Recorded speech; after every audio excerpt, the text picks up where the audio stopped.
संस्थान में पधारे मुख्य अतिथि, विशिष्ट अतिथि, प्रबंधक महोदय, विद्वान शिक्षकगण, आप सबको सादर अभिवादन। समस्त विद्यार्थियों को उनकी एकाग्रता के लिए सादर अभिवादन। हमारे विशिष्ट अतिथि associate professor doctor Mahadev Singh ji ने, जब हम उनके आवास पर गए तो उन्होंने बताया कि उन्होंने मानस पर कुछ रचनाएं कक्षा 7 और 8 के दौरान भी पढ़ा। इसी प्रकार हमारे प्रबंधक जी भी मां सरस्वती के उपासक हैं और काफी पहले से रचनाएं करते आए। यही कारण है कि आज हम लोग लाभान्वित होते रहते हैं और ऐसे सांस्कृतिक साहित्यिक कार्यक्रम होते रहते हैं। प्रबंधक जी समय समय पर अपनी लेखनी चलाया करते थे, लेकिन संकलन के अभाव में उनकी रचनाएं आम जनमानस तक नहीं पहुंच पाती। वर्ष 2013 में जब केदारनाथ त्रासदी, उत्तराखंड त्रासदी हुई, तब प्रबंधक जी एक ऑपरेशन के कारण हॉस्पिटल में एडमिट और खाली समय ज्यादा था। उन्होंने कई रचनाएं कर डाली। जब उनका कुशल क्षेम पूछने हम सब शिक्षक उनके आवास में जब घर पहुंचे तो उनकी वो डायरी मिली जिसमें कई रचनाएं थी, जो हमारे वरिष्ठ शिक्षक साथी श्री अविनाश मिश्र जी को प्रबंधक जी ने दी कि इसे संजो के रखा जाए। कालांतर में अविनाश मिश्र जी सरकारी सेवा में चले गए और वो डायरी गुम हो गई। वो डायरी और रचनाएं गुम हो गई और रचनाकार गुमनाम हो गए। बाद में वर्ष 2019 में प्रबंधक जी ने पुनः कुछ रचनाएं जो प्राप्त हुई।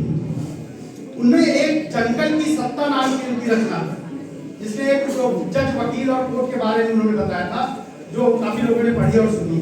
वो मुझे पढ़ने का अवसर मिला महाविद्यालय में। उसके बाद से मैंने उनकी रचनाएं संकलित करनी शुरू की। उस संकलन का प्रभाव रहा कि उनके अनेक मुक्तक अमर उजाला राष्ट्रीय पत्र के अवधि पंच शीर्षक से प्रकाशित हुए।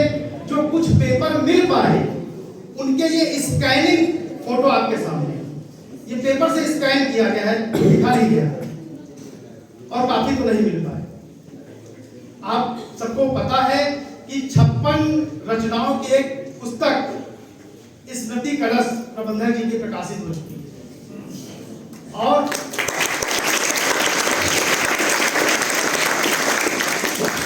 कविता संग्रह शीघ्र ही आप सबके हाथों में होगा। उसमें 40 रचनाएं आ चुकी हैं और मुझे आशा है कि वो भी अर्धशतक पार करेगा।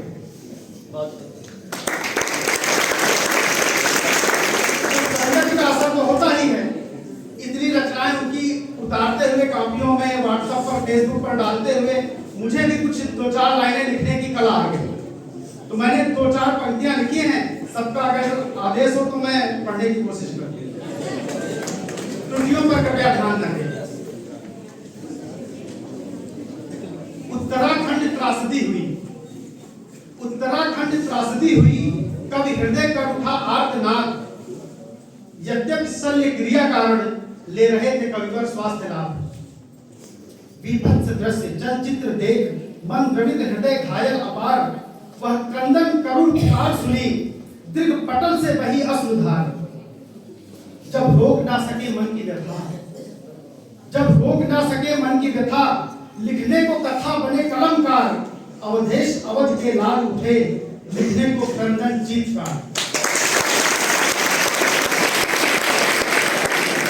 अपने कष्टों पर मानो क्या, पशु भी प्रति उत्तर देते हैं, पर कष्ट पराए देख दुखी साहित्यकार ही होते हैं।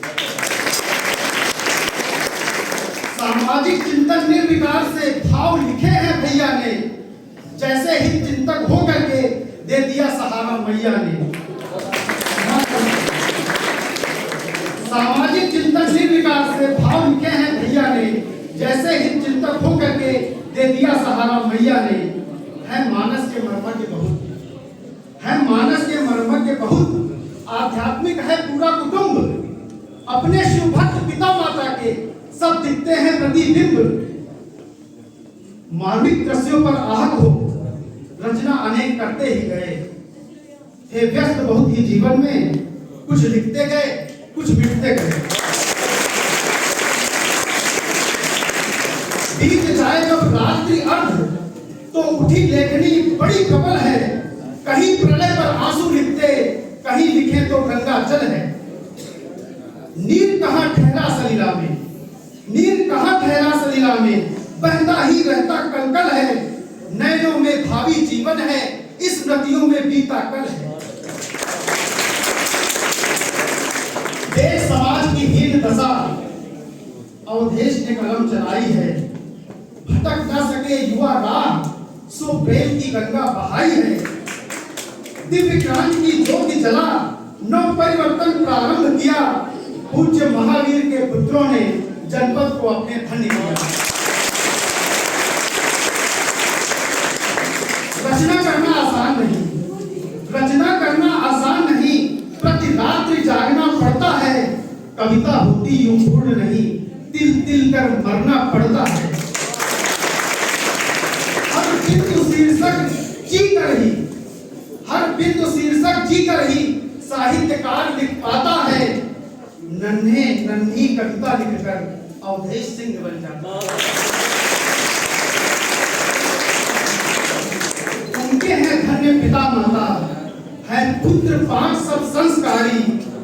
है धन्य महावीर विद्यालय, जन जन के हित में हितकारी। मैं महावीर को नमन करूं, मां स्मृति जी को बारंबार ऐसे ही सेवा करता रहे अपना प्यारा पंचवटी परिवार।